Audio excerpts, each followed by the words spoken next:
2 రోజుల తెలంగాణ పర్యటన ముగించుకొని ఒడిశాకు బయలుదేరిన ప్రధాని మోదీకి బేగంపేట విమానాశ్రయంలో వీడ్కోలు పలికారు ముఖ్యమంత్రి రేవంత్ రెడ్డి. 2 రోజుల పర్యటనలో ముఖ్యమంత్రి రేవంత్ రెడ్డి రాష్ట్రానికి రావాల్సిన ప్రాజెక్టులు, నిధులు, విభజన హామీలను పీఎం మోదీకి వివరించారు. ప్రధాని నరేంద్ర మోదీకి ముఖ్యమంత్రి రేవంత్ రెడ్డి అందించిన విజ్ఞప్తులు ఒకసారి చూస్తే, ఎన్టీపీసీలో 4000 మెగావాట్ల విద్యుత్ ఉత్పత్తి సామర్థ్యం ఉంటే గత ప్రభుత్వం 1600 మెగావాట్లు మాత్రమే సాధించింది. మిగిలిన 2400 మెగావాట్ల ఉత్పత్తికి కేంద్ర ప్రభుత్వం సహకరించాలని, రాష్ట్ర ప్రభుత్వం తరపున అన్ని అనుమతులు ఇస్తామని సీఎం తెలిపారు. హైదరాబాద్ మెట్రో విస్తరణ అభివృద్ధికి, మూసీ ప్రక్షాళన, రివర్ ఫ్రంట్ అభివృద్ధికి సహకరించమని కోరారు. తుమ్మిడిహెడ్డి ఎత్తిపోతల ప్రాజెక్టు నిర్మాణానికి, భూసేకరణ, నీటి వాటాల విషయంలో మహారాష్ట్ర ప్రభుత్వాన్ని ఒప్పించేందుకు ప్రధాని జోక్యం చేసుకోవాలని విజ్ఞప్తి చేశారు. హైదరాబాద్ శ్రీశైలం జాతీయ రహదారిపై ఆమ్రాబాద్ ఫారెస్ట్ ఏరియా మీదుగా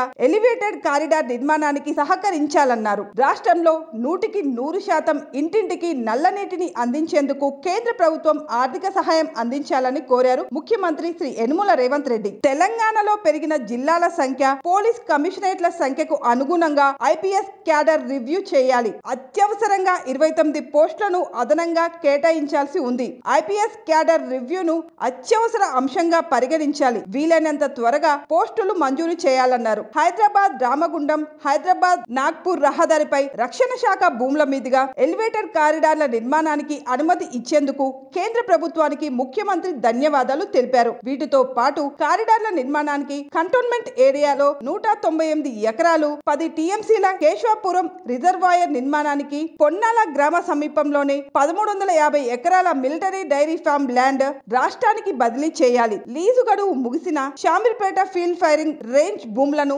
తిరిగి అప్పగించాలని కోరారు. హైదరాబాద్ లో ఐఐఎం నెలకొల్పడానికి అందుకు అవసరమైనంత స్థలాన్ని రాష్ట్ర ప్రభుత్వం కేటాయిస్తుందని హామీ ఇచ్చారు. నేషనల్ హెల్త్ మిషన్ కార్యక్రమం రాష్ట్రంలో విజయవంతంగా అమలు చేస్తున్నాం. 5259 ఆయుష్మాన్ ఆరోగ్య మందిరాలను ప్రభుత్వం నిర్వహిస్తుంది. 2023-24 ఆర్థిక సంవత్సరానికి సంబంధించి కేంద్ర వాటాగా రాష్ట్రానికి రావాల్సిన 347.54 కోట్లను వెంటనే విడుదల చేయాలని విజ్ఞప్తి చేశారు ముఖ్యమంత్రి శ్రీ యనుమల రేవంత్ రెడ్డి గారు ప్రధానమంత్రి నరేంద్ర మోదీని.